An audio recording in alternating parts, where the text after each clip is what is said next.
out off of Southeast Main Street, there was a body that was found in the house, okay? We were able to say that it is Cat, okay? I'm so sorry for your loss, sir. This is 28-year-old John Blauvelt, learning that his missing wife was discovered in an abandoned house, brutally murdered, surrounded by satanic markings. However, John had a disturbing secret he couldn't tell the interviewer that day. Down. If I wipe her down. Using his military experience, he carried out a near-perfect murder that kept detectives one step behind for years. And by the time investigators began to narrow in on him, John was already long gone, living in a new state, in a new house, running away with his 17-year-old girlfriend, and seemingly getting away for good. This defies any kind of logic that I have experienced in my 62 years on this earth. We know more than you think we do. What if I told you that your cell phone did ping somewhere other than where you say you were? October 24th, 2016. 22-year-old Katie Blauvelt is captured on CCTV inside her workplace. Her shift is soon coming to an end, and she's planning to meet her mother at 3 p.m. that same day. She leaves, calls her mother, and takes a selfie, unaware it's the last photo she ever takes. Not long after, her phone pings a location for the last time, and Katie disappears without a trace. 5 hours passed by. It's now 7 p.m., and Katie never arrived for dinner with her mother. Worried, the mother and other family members try calling her multiple times, but her phone has no signal. At 7:48 p.m., Katie's mother reports her missing. Officers, friends, and family mobilize to look for her, and the search officially begins. But this left detectives with a critical 5-hour gap in the timeline, one they would spend months trying to piece together. 10 hours would go past without any clues about Katie's whereabouts. Then, at 12:33 a.m., the police receive an unexpected call. One of Katie's friends is on the line, claiming he's just found her body, dead, inside an abandoned house deep in a nearby forest. Simpsonville 911, what's the location of your emergency? I'm at Discover Church across from it, in the woods. You're at Discover Church across from where? In the woods across from it. I was worried about my friend, Katie, and she went missing. She's been missing for a while now, and we came in this house that we used to hang out in, and she's not alive. Quickly, medics and police rush to the address of an abandoned house deep in the woods. Upon arriving at the scene, officers notice multiple graffiti markings, including apparent satanic symbols. Soon after, they identify the caller as Wayne Roper, a friend of Katie who leads them into the basement of the abandoned house. There, officers find a large concrete box sealed with plywood. When they remove the cover, they're met with a horrifying sight. Katie's body lies inside, with a knife pierced through her neck and 16 stab wounds across her body. The lack of struggle and the state of her clothing, with her shirt pulled up and her lower clothes missing, suggested a sexually motivated killing. All of these details point detectives straight to Wayne as their first potential suspect. But what they don't realize is that this is exactly what the killer wants them to think. Every detail of the scene has been arranged to send them chasing the wrong lead. Without realizing it, detectives have walked straight into the killer's setup. As the night went on, forensics revealed chilling details. Katie's body had been dragged to the basement, and her phone was found submerged in water to destroy it. Wayne is detained and brought in for questioning. At the moment, detectives believe they have their killer, and they're ready to push for a confession. Wayne, I'm sorry to keep you waiting, brother. Hey, buddy. What's your name, pal? Franklin Wayne Roper. I'm sorry? Franklin Wayne Roper. You Franklin or Wayne? Think about reading. At this point, Wayne believes he's been brought in to be questioned as a witness after the heartbreaking discovery, unaware that detectives are already convinced about his involvement in the murder and any statement he makes might be used against him. I think you know why you're here, right? Yeah. Okay. Tell me how did you meet Katie? Just from the time you met her, kind of what your relationship was, and leading you up until 11:30 or so last night, okay?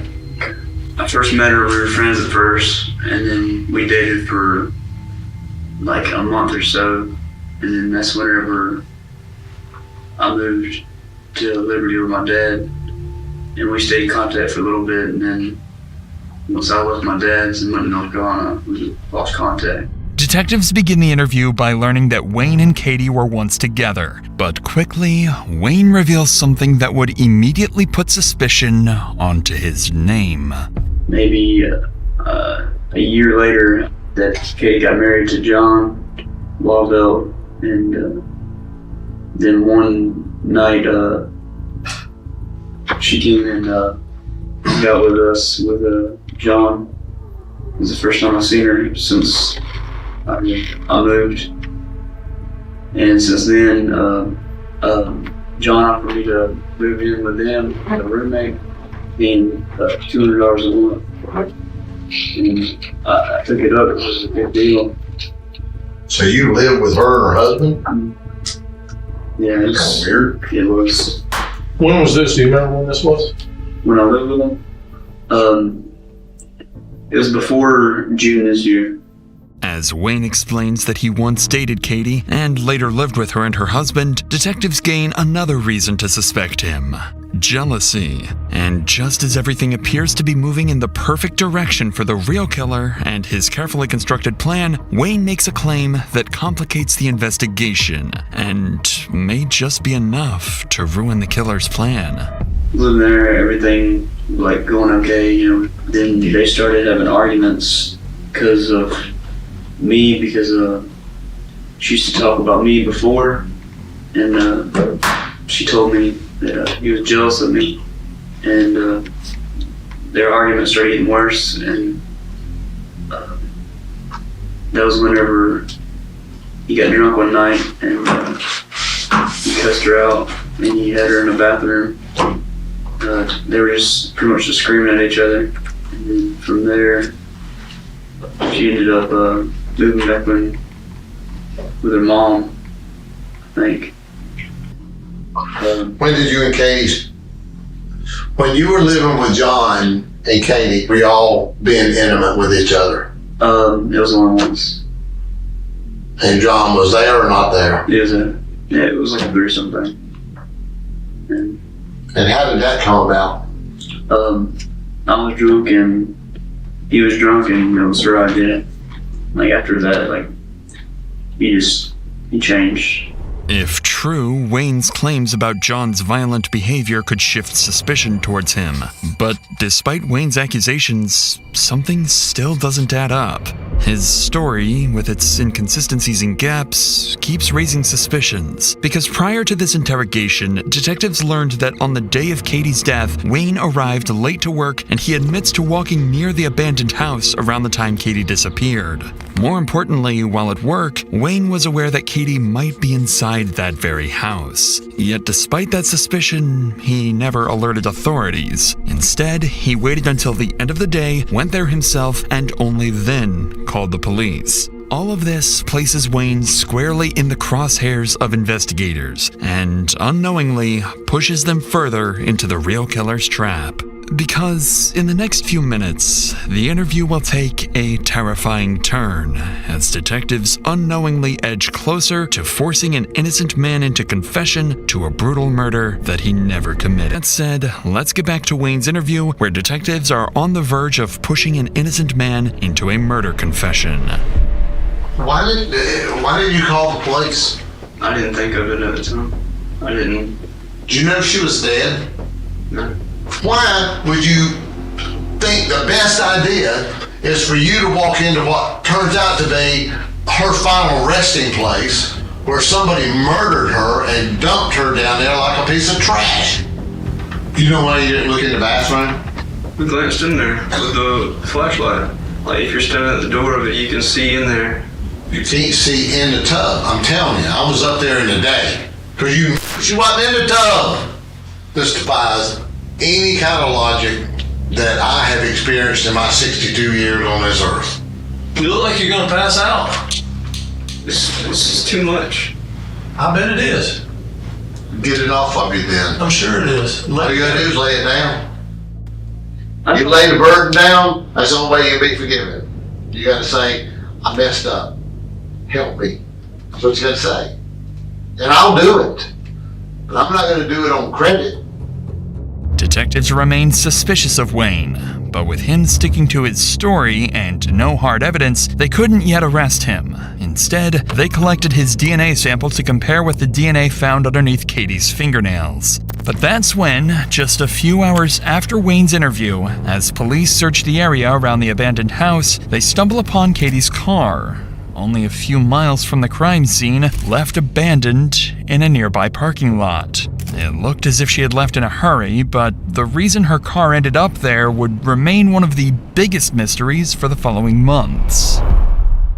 Up to this point, everything was going according to the killer's plan, one designed and carried out by Katie's own husband, John Blauvelt. But Wayne's comments about his jealousy pushed detectives to dig deeper. What they found was a restraining order filed months earlier, after John had allegedly pulled a gun on Katie when she refused to give him her phone.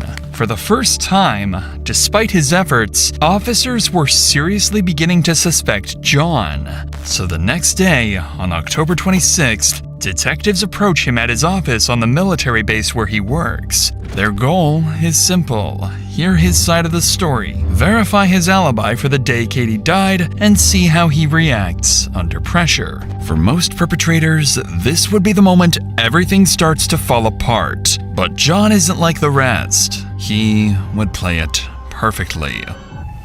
Alright, well, they're out off of Southeast Main Street.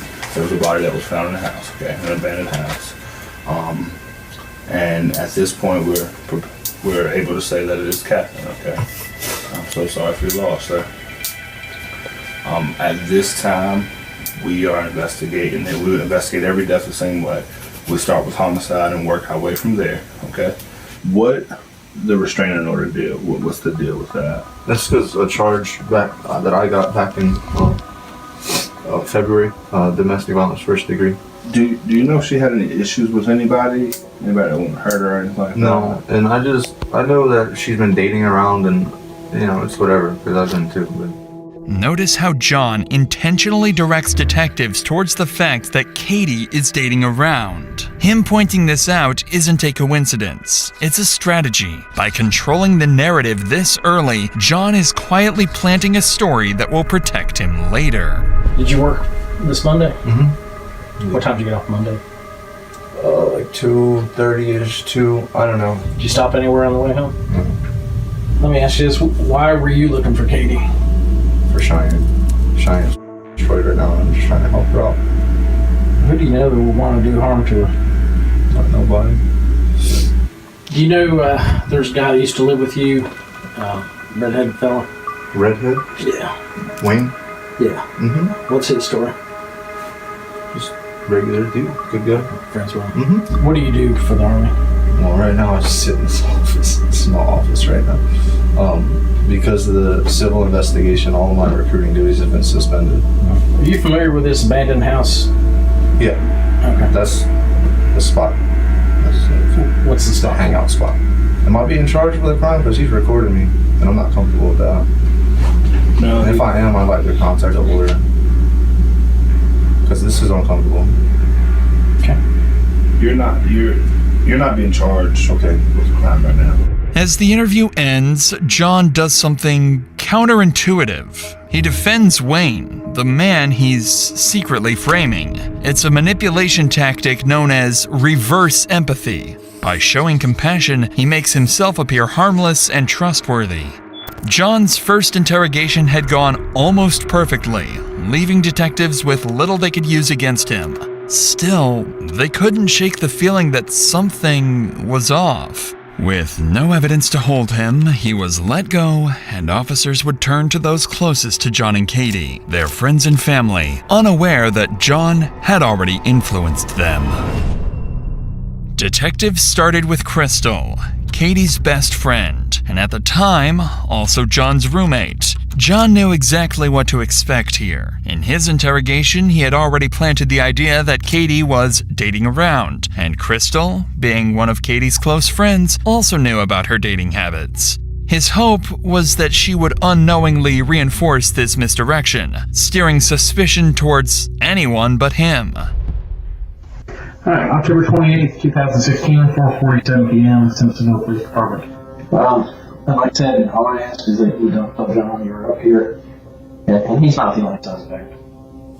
You know, there's other people we're talking to and questioning. So, has he made any statements about, if I go to jail for Katie's murder? He's just, he said that, it sucks for him because he feels like he's gonna get in trouble for it. But, he's like, I didn't do this, I'm tired of people coming after me. Right. See, me and John actually really do get along. You know what I'm saying? I'm not going to lie about him at all. I'm going to tell you the straight up truth. If he's acting weird, I'm going to tell you, but it wasn't. I was thinking last night about it. I really was. Just maybe a split second thought that it could have been John. But ever since Katie's gone missing, he's made sure that there was more than one person around him. At the time that Katie died at 8 o'clock at night, all three of us were sitting in the living room. From 5 o'clock when he came back home till me and my boyfriend left for work the next morning, he was there. Notice how Crystal mentions that John got home at 5 p.m. and stayed there the entire evening until morning. It's a detail that would later turn out to be part of John's manipulation. So, if you had to take a guess at who killed her, what would you say? I don't know because I heard a lot of things. And I know she had a tender, and I know that she was dating a lot of people from, Cheyenne telling me that she took a lot of people down in the house. I didn't even know the house existed. What were John's feelings or thoughts toward Katie to you? I know that he loved her. I know that he still does. He's mad because of what Katie is accusing. He held the gun up to my head and stuff like that. And just by the way she was talking, I knew she was lying. Because that's what she did. Me and her used to get each other in trouble all the time in high school. That's what she would do. She would lie, Alright. I think we're done. Anything? Just as John hoped, Crystal's account added fuel to the idea he had planted. By emphasizing Katie's dating life, she unknowingly fed into John's narrative, suggesting the threat may have come from someone she was seeing, maybe even Wayne. Next came Catherine, John's ex-wife and the mother of his child. He had already made sure she wouldn't say too much. Fear, and their shared child, would be enough to keep her quiet. This is Investigator Hawkins. Hey, how are you? Nice to meet you. With you being married to him for 7 years, with the drinking, grieving, sober, has there been any violence between the two of you? Okay. I'm not here to go and arrest him for something that happened, 10 years ago or anything like that. But I just don't want to go into anything that had to do with us because that doesn't have anything to do with what happened between him and Katie. It's not that you're incriminating yourself. He's a good guy.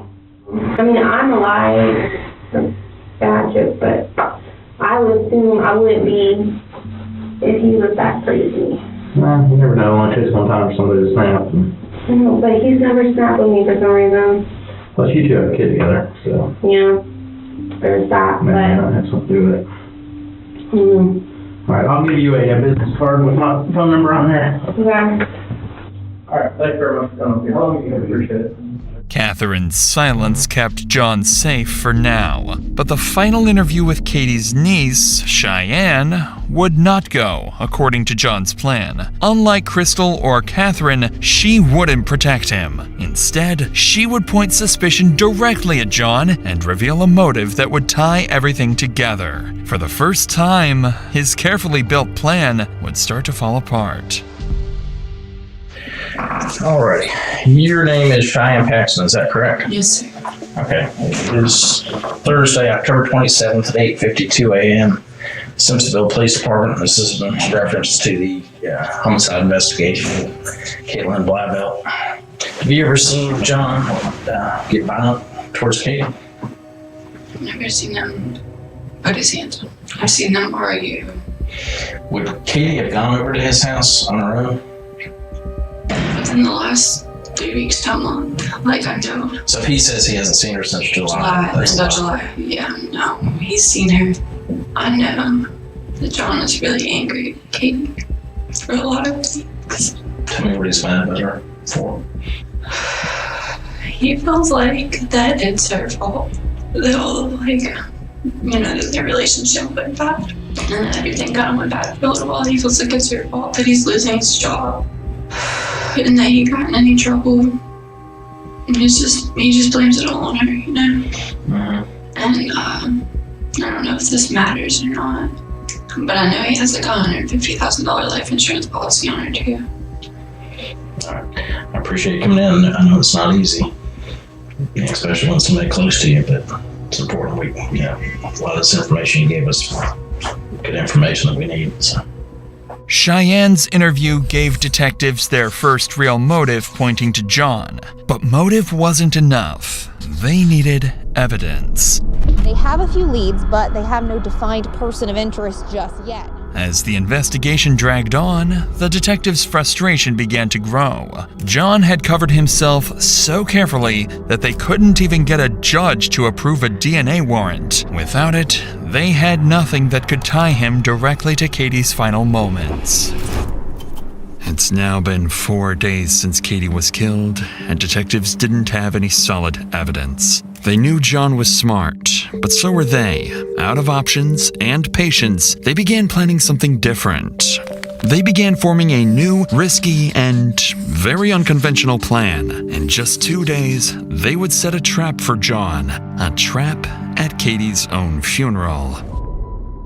In the days leading up to the funeral, detectives stayed ready. While they waited, Katie's family mourned and tried to make sense of what happened. 22-year-old Katie had spent the past year working at PetSmart, surrounded by animals she was saving and taking care of. She was easygoing and warm, quick to make friends, and close with her family. But her peaceful life from just days earlier would make what was about to come only more unsettling.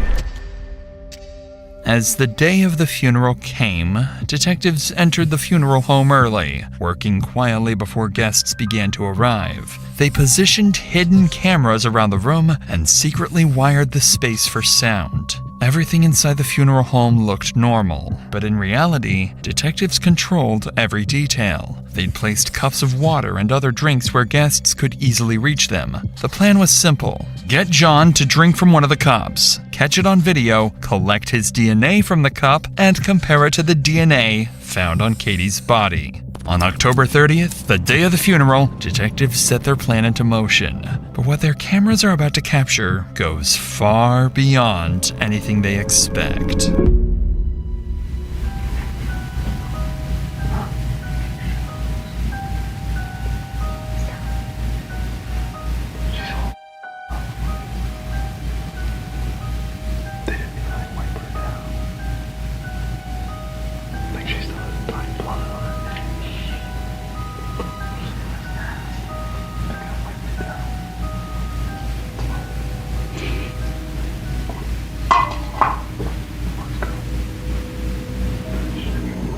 As John leaves the funeral home, detectives know their plan has worked. They quickly return to retrieve the cup he had drank from and the hidden camera they placed earlier. When they review the footage, 3 critical things stand out, all of which will become pivotal to the entire investigation. The first is exactly what they were hoping for. John drinks from one of the cups and leaves it behind, giving detectives the evidence they need to collect his DNA without a warrant and compare it to the samples found on Katie. The second detail is something they never expected. The footage captures John walking up to the casket, taking pictures of Katie's body while making unsettling comments. And the third, perhaps most unsettling of all, is that John isn't alone. Standing beside him is an unidentified young woman who quietly tells him to stop taking pictures, then giggles moments later. Her behavior immediately drew attention, and detectives decided to collect her cup as well for DNA testing. And when they began digging into her identity, they discovered the woman was 17-year-old Hannah Thompson, a friend, and more recently, John's new roommate. They also learned that she had once been close friends with Katie. Given her connection to John and Katie and her strange behavior at the funeral, detectives know Hannah isn't just another witness. She might be the key to solving the entire case. And they were dead on. At this point, detectives have interviewed Wayne, John, and people from both John and Katie's circle. They also collected crucial evidence and leads, and now believe that Hannah, the 17-year-old who lived with John, could be the key to uncovering the truth about Katie's murder. The next day, on October 31st, a week after Katie's death, detectives approach Hannah and bring her in for interrogation. If anyone knows what really happened, it's her. When was the last time you saw Katie? Like a few months ago. What was your feelings towards her? I mean, I've always seen her as like a friend because I lived with her for a little bit. Right. So is it fair to say you were on good terms with her when she was killed? Mm-hmm. Okay. Did you end up going to her visitation Saturday? No, I didn't. Okay. So you didn't get to say goodbye to her? I know John, I think, went there Sunday, right? Mm-hmm. Okay.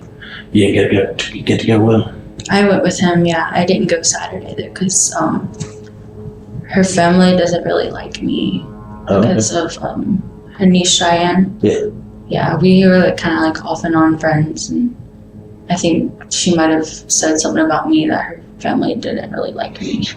Did you go in the room and pay your respects, or how did that go? It was hard. It was really hard. How long did you stay in the room with her casket? 10 to 15 minutes. What did y'all talk about while you were in there? We didn't talk at all. Nothing? Mm-hmm. We just see each other, moments, I guess. John never take his cell phone out and take a picture of her? No, he didn't. You sure? Mm-hmm. Or you can tell me. Some people do that. Yeah, no, he never took a picture of her. Watch Hannah's behavior closely. As the questions get more direct, her eyes start darting between the detectives. She fidgets with her hands, picks at her nails. Her whole demeanor shifts. It's clear she's getting nervous, and the detectives can see it too. So while you were in that room, you two never talked at all? Mm-mm. I kind of rubbed his back a little bit. I told him that it was okay, but other than that, we didn't really talk. Was he crying? Mm-hmm. Were you crying? Mm-hmm. It was just hard, seeing somebody like that. I bet. Okay. Monday night at some point before you went out, you guys carried out a bag of trash to your car, or to his car, right? I don't remember. Okay. So you don't recall carrying out a trash bag or him cleaning anything up? Mm-mm. Having to put stuff in the trash? Yes, sir. Okay. On Monday, the day Katie was killed, one of their roommates reported seeing John and Hannah carrying out several bags of trash. At the time, detectives didn't think much of it. It felt like a small, irrelevant detail with nothing to back it up. But now, with all this new information coming together, that statement suddenly stood out. It was another piece of the puzzle, something they could finally use to put more pressure on Hannah. Just so you understand, we've been working this case steady since she disappeared. Right. So there's a lot of these things that we know the answers to. Mm-hmm. I can tell you already, you're lying to me. Okay? You do not want to get wrapped up in catching the murder charge. I'm going to tell you a little something. At the funeral home, we were there. Okay? There was a camera in the room. There was a recorder in the room. We heard everything you guys said. So do you want to go back and rehash that? I don't. It was not easy to see her like that. Is that why there was some giggling and stuff? There's not any giggling. We've been doing this longer than you've been alive. Mm-hmm. You're not slicker than us. You know, you're not going to outsmart us. We've talked to people. This is a murder. You understand that? Yes, sir. What do you think about somebody that would stab a girl in the neck to the point where the knife went all the way through to the other side, and then stick her body like a piece of trash in the basement of an abandoned house to sit there for a day and a half before somebody finds her? Look at her. She's right I here. don't want to look at her. That's your friend. I don't want to do this anymore. Don't want to do what? Don't want to help us find out who killed her? All you gotta do is tell the truth. It would be so easy. I can't look at her. Can I can't look at her. Can I tell you something? To tell the truth, you don't have to try. It just flows. It just comes out. We're also aware of what people have told us about you and Katie. And they're telling us that you didn't like her one bit. Well, after me and John started, getting together, Katie started not liking me. If you know something and you're trying to cover up for it, you're gonna go down with the rest of them. You're gonna go down with the person who did this to her. I don't know anything about her murder. You do. I don't. You do. I really don't. We really do. You do. We know more than you think we do. I don't want to talk anymore right now. Good luck to you. Even after being confronted with the footage and being caught in multiple lies, Hannah refused to give up on any additional details she may withhold. But while none of this gave detectives the definitive proof they needed, John didn't know that. And that uncertainty was exactly what they were counting on. So detectives decide to bring him in again, this time more prepared and ready to push harder than before. They planned to corner him with everything they had. But they'd have to be careful. If they pushed too far without enough to arrest him, it could tip him off, causing him to disappear. We hadn't really had a chance to sit down. I know I talked to you that day when we notified you about her death. Yeah. And things are kind of emotional and everything. So, right. So the viewing was Saturday, right? Right. 2 to 4 on Saturday. And when did you get? I went Sunday, 2:30 on Sunday. Okay. So they just had a private thing for you. Mm-hmm. Did you go by yourself? Or? Yeah. Well, I took Hannah with me. Did you? Okay. Yeah. How was that hard? Yeah, because I mean, first of all, there's nobody there but me and her, so we're just kind of standing there staring at Katie's nasty, dirty, disgusting body. I've seen people dead. I've fucking dealt with this shit before, and now there's nobody else there. You know what I mean? That night, somebody says you and Hannah were putting some trash from a bag, like a trash bag in the back of the Prius. Mm-hmm. Do you remember doing that? Oh yeah. Marley had the most explosive shit on the floor and stunk up the whole house. I threw out 4 towels. This moment reveals Hannah's lie. She claimed she couldn't remember taking any trash out, yet John's statement confirms otherwise. It's a small clue, but one that'll soon become part of a much bigger picture. So you guys got home around 3 roughly. Yeah. Brandon and Crystal were there. What happened after that, after you've done running? We went and met my friend Scott to get some money that he owes me. What's he owe you? He owed me $500 for when he crashed my car. Where'd y'all meet with Scott at the Zaxby's on Fairview. But he was in the Army with you? Yeah. Yeah, we y'all get deployed together? We deployed together. Did you go anywhere before that? No. This is where John makes his first mistake, mentioning a name detectives have never heard before. Charles Scott, his friend from the military, someone who'd later prove to know far more about the night Katie died than anyone realized. I don't know how much you know about cell phones and stuff like that, but as you go around, your cell phone's constantly searching for signals and stuff like that. Right. So with that said, is there anything, going back to last Monday, is there anything that you've told me that your cell phone records would say otherwise? I don't believe so. What if I told you that your cell phone did ping somewhere other than where you say you were? Then I'd also say that her cell phone pinged in West Virginia. Yeah, that ended up being a AT&T mishap. They plugged in the wrong phone number. Yeah, I don't know. Okay. What if I told you that Charles Scott's phone number pinged in the same area that yours did and not around Zaxby's? When? Monday night. He's got freedom of moving on him. We can call him. We can ask him. Okay. So this Monday night that we were talking about around 6:15, sometime around that time frame, can you think of any reason your phone would show that you were in that area of Augusta Road and Whitehorse Road? No. Is there any reason you and Charles were talking a lot that evening? Yeah, because that's the night that he was here. That's the night he was available. I'm not looking to offend you, but it's questions that we need to get answered and cleared up. Okay. Did Katie have any kind of life insurance policy? Through the military, yeah. She's automatically enrolled. Okay. Same as my daughter. Would you be willing to take a polygraph so we can go ahead and do that with you and eliminate you and start looking elsewhere? I have to talk to my lawyer about that first. Okay. See what he says, because I don't know about that at all. As the interview ends, detectives have their first real connection between John and Charles. Both of their phones show activity near the area where Katie's body was found. It isn't enough to make an arrest, but it's enough to keep digging. And with a new name now tied to the night of the murder, John can sense it. Detectives are closing in.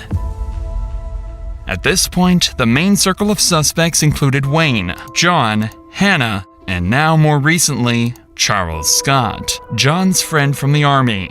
But as detectives slowly pressed forward, John was growing uneasy. For the first time, he was starting to realize his master plan might not hold. That's when, on November 4th, 11 days after Katie was killed, detectives received a call that would send the case in a whole new direction. Crystal, who was John's roommate and had been interviewed earlier, came forward with information that changed everything. Hi, Crystal. Hello. How are you? I'm good. Oh,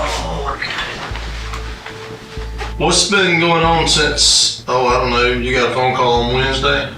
At 3:30, he called and he said, are y'all at home? And we said no. And he said, okay, all right, bye.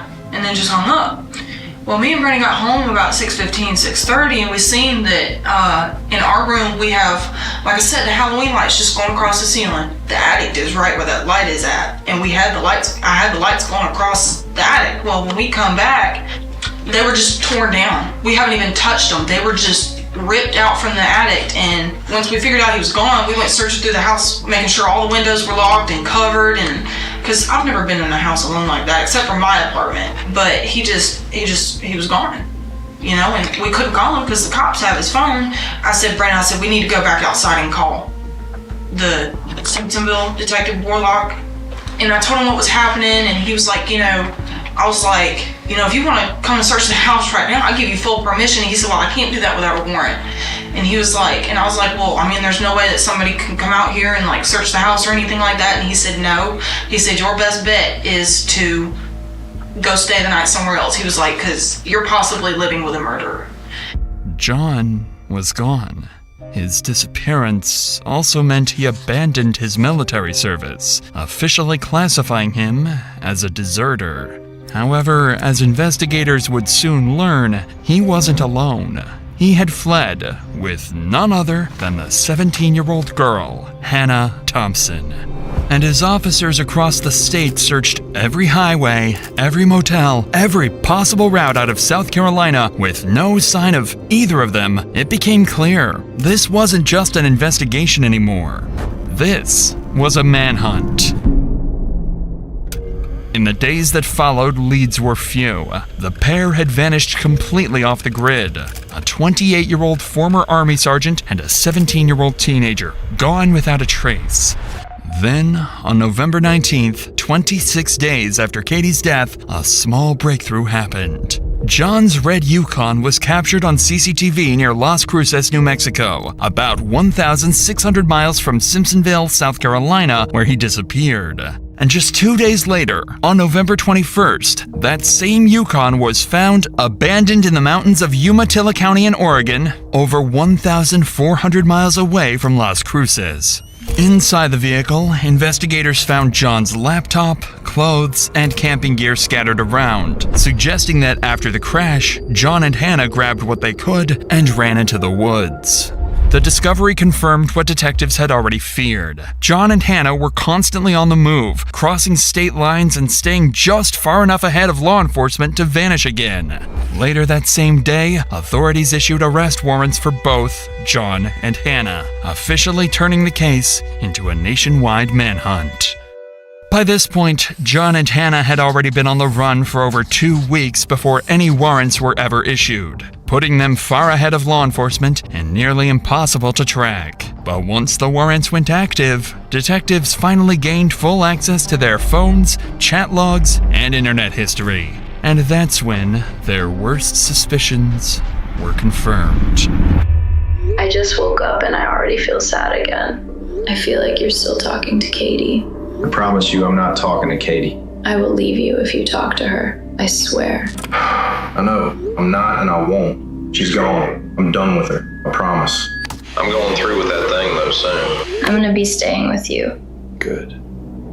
The messages between the two suggest that John had been planning the murder for months prior to it actually happening. And upon searching his internet history, they found searches like how to make a two-way radio or how to sharpen a knife, leaving little to no doubt about his involvement. But with John and Hannah still missing, detectives had little choice but to wait, hoping for the next break that could pull them back on the trail.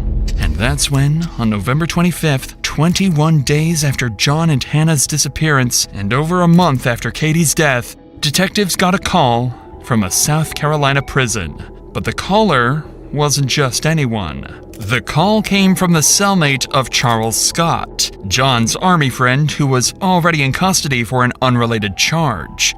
Charles's phone had pinged near the abandoned house on the day Katie died, and his cellmate was about to provide a lead that could give detectives the breakthrough they desperately needed, with details only the killer could have known. Just as we're talking today, is that the Charles Scott you're talking about? Yeah, that's the one I'm talking about. He told me that he killed a girl, helped kill a girl with one of his buddies, named John, something like that. You know, they had put her in a drug house or an abandoned house, in the basement, in a box that takes 2 people to open. He was the one that coerced her to the spot where John come up behind her and got her, grabbed her. And they met at a different location. When John got her, they put the knife to her. John stabbed her. I don't know how many times John stabbed her. He didn't say. He said he knows he stabbed her twice and John made him stab her twice. He actually said it scared him when he stabbed her at first, but then after he stabbed her, it made him feel a little better. William's statements are shocking. His account of what happened closely mirrors the possible events of the night Katie died, and what he says next only grows more disturbing. He said, well, this is the second time, but the first time he told me about, you know, how he coerced her to come to the spot. Now that we're going to talk about something about John, trying to help John come off of marijuana. John's on drugs real bad. After John grabbed her, they put her in John's Tahoe, red Tahoe, and took her to the scene. So where did they say where they actually killed her at? In the back of the Tahoe, on the tarp. I said, look, be honest with me. I said, had they took your DNA? He said, no. I said, well, that's a good thing. I said, your DNA at the crime scene. He said, they had took my DNA, it's not going to be there. All right. If you don't have anything else, Mark, we're going to go ahead and conclude the interview at 11:02 a.m. Mark's statements put serious allegations on Charles. It wouldn't be anything special, as false accusations like this happen when inmates try to get a deal with officers or get their sentence lowered. But in this instance, too many details added up.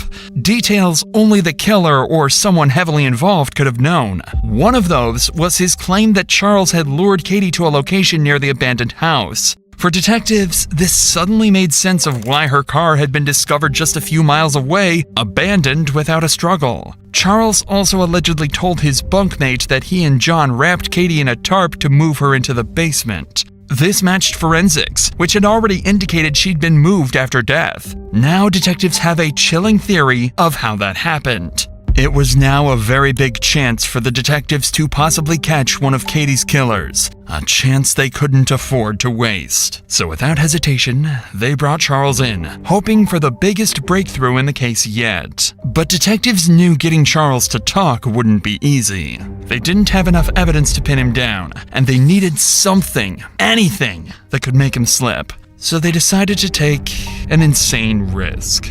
They came up with a plan to push him over the edge. They would bluff, pretending that John had already been arrested and was ready to testify against him.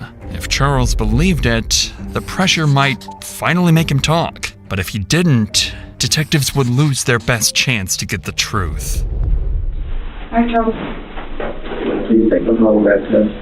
Let's get away from the polygraph, okay? Because you've been saying that ever since I read the warrant to you, okay? Because it's not looking good for you. Okay? I have absolutely nothing to do with that girl's murder.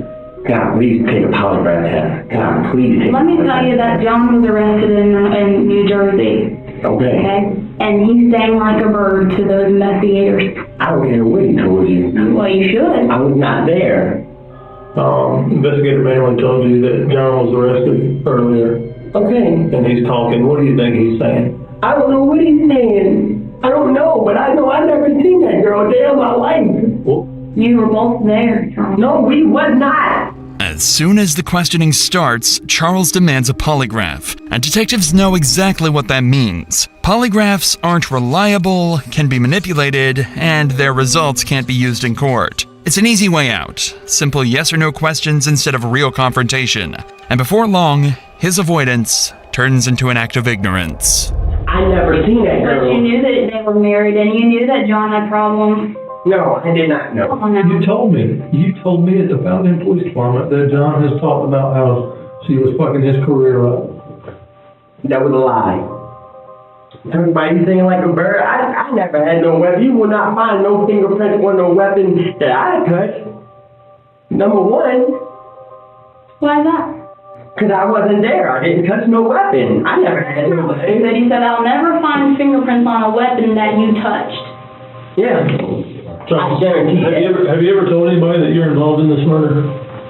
Do I look stupid? Do I look like I would just go inside of a fucking jail to some guy I don't know and say, hey man, I murdered some girl? You know what it looks like you were remorseful for your actions.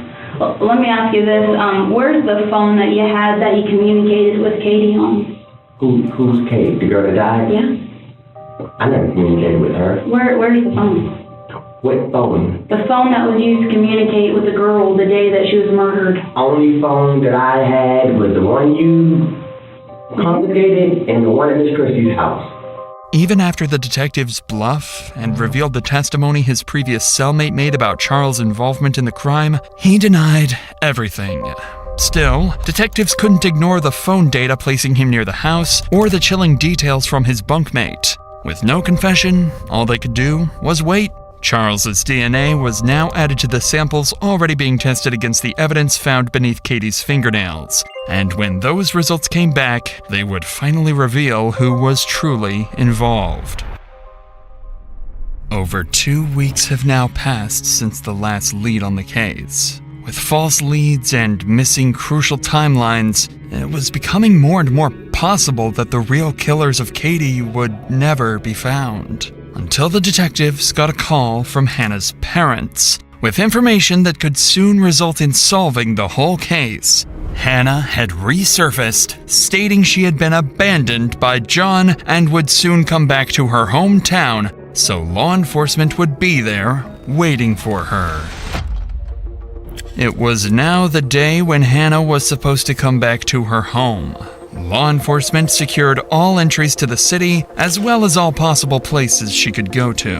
And finally, at 9 a.m., she would be spotted near her family home. From there, she would be instantly detained and taken to the police department for interrogation. For the detectives, it was now or never. That was their biggest chance of finding out what had really happened and who is truly responsible for Katie's death. What was the game plan when you guys left?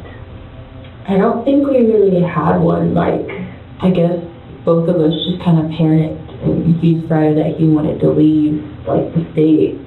And we, drove up into the mountains and he just got the car, stuck in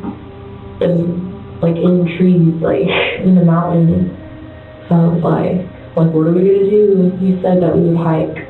I kind of, stopped and I was crying and I was I can't do this anymore. I was I need to go home. started like yelling at me and calling me names and saying that if I left, like he was gonna kill me. Then, like one morning, like he had gotten up and left, and I was just like, I'm not just gonna like sit here. Like I got up and I went to like down the street to like a hotel, started crying, and then I sent a message to my mom and dad. Hannah continued describing their time on the run, doing her best to avoid talking about the day of the murder. It went on for nearly 2 hours, and by then, the pressure had clearly worn her down. That's when the detective would start asking her the difficult questions, causing Hannah to break, revealing everything she knows. Let's go back to that Monday, okay? Because we now have conversations between you and him on Wednesday about he's going to meet up with her, he's going to drink some beers with her at this abandoned house. He says he tries to meet up with her, it doesn't work. But then lo and behold, she's found at that abandoned house that he was supposed to go meet up with her at. Meanwhile, he randomly asks you to drop her off on Woodruff Road, or drop him off on Woodruff Road, and doesn't tell you why or anything. Okay? So can you please tell me what the game plan was? What did he tell you he was going to go and do? He told me that he was just gonna go talk to her at work. You drove him over there? He kept telling me, like, every day that, like, it was my fault, and that he did it for me, and, like... What did he say he did for you? He said that... when we were in Oregon at the casino, he, like, yelled it really loud. Said that he killed her for me. Hannah, was there a plan before this to get rid of Katie? No. Not from you, but did John ever talk to you about getting rid of Katie? Honestly. No. What did he tell you about killing Katie? He just said that, like, it was really, like, bloody. He told me that the knife broke. He just said that his handle broke. The knife. The last thing she said was ow. And she said that before that if he let her go, that she wouldn't call the police. Where were they, Hannah? In the abandoned house.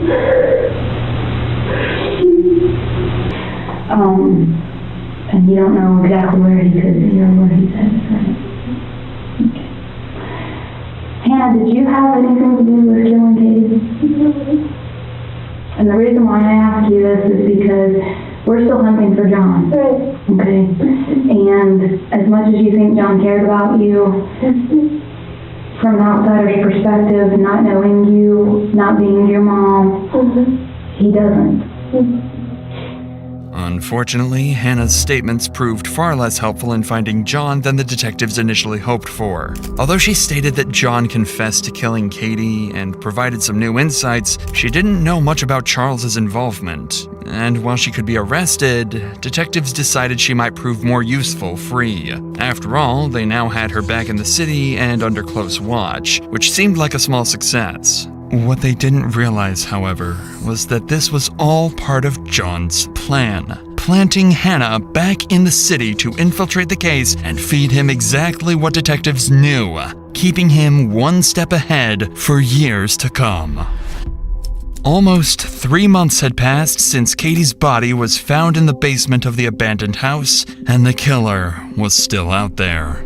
But on that particular day, the long-awaited DNA results finally came back, and the results of DNA found under Katie's fingernails pointed to no one else but John himself. With the DNA matching to John, Wayne was cleared, but detectives still believed Hannah or Charles might have helped, or at least knew far more than they admitted. Detectives already knew that John was only using cash and most likely a fake ID, so all they could do at the moment was wait for John to make a critical mistake that would allow them to catch him. But John was careful, very careful. It had been over 7 months since Katie's murder and 6 months since John went on the run, when on May 21st, 2017, investigators received tips and possible sightings of John in Washington, over 2,700 miles from South Carolina, where Katie was found dead, and over 300 miles away from where his red Yukon was found abandoned. Acting on these leads, they canvassed local businesses and retrieved CCTV footage from a parking lot in Washington where John was captured on camera. Unfortunately, despite getting close, John managed to slip away, vanishing off under the radar once again. For the next year, the investigation hit a standstill. It wasn't until September 6, 2018, almost 2 years since Katie's death, when Hannah finally revealed that John had given her his journal and tools to hide, a crucial piece of evidence that would shift the case in a new direction. The journal became a pivotal piece of evidence, revealing John's state of mind and his premeditated intentions. It confirms that John's actions were driven by a deep desire to be with Hannah and his willingness to kill Katie to make that happen. During her interview, Hannah admitted she had been John's girlfriend and that she had been in constant contact with him before Katie's death. She also confessed that she had hidden John's journal, which contained disturbing entries about his obsessive thoughts and plans to escape with Hannah. This was the last significant breakthrough in the case for years. With no new leads, the investigation stalled. Detectives spent the next few years chasing down small tips and piecing together fragments of information, but nothing substantial came of it. The case gradually faded from public attention.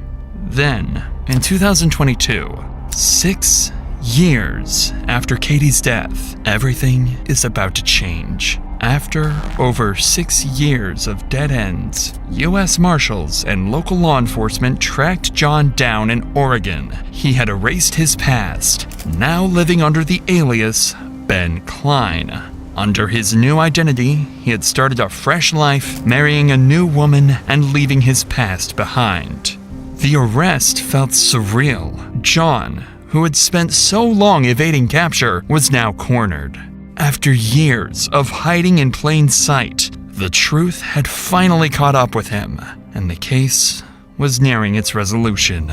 However, the mystery of how Katie was lured to the abandoned house remains unsolved to this day.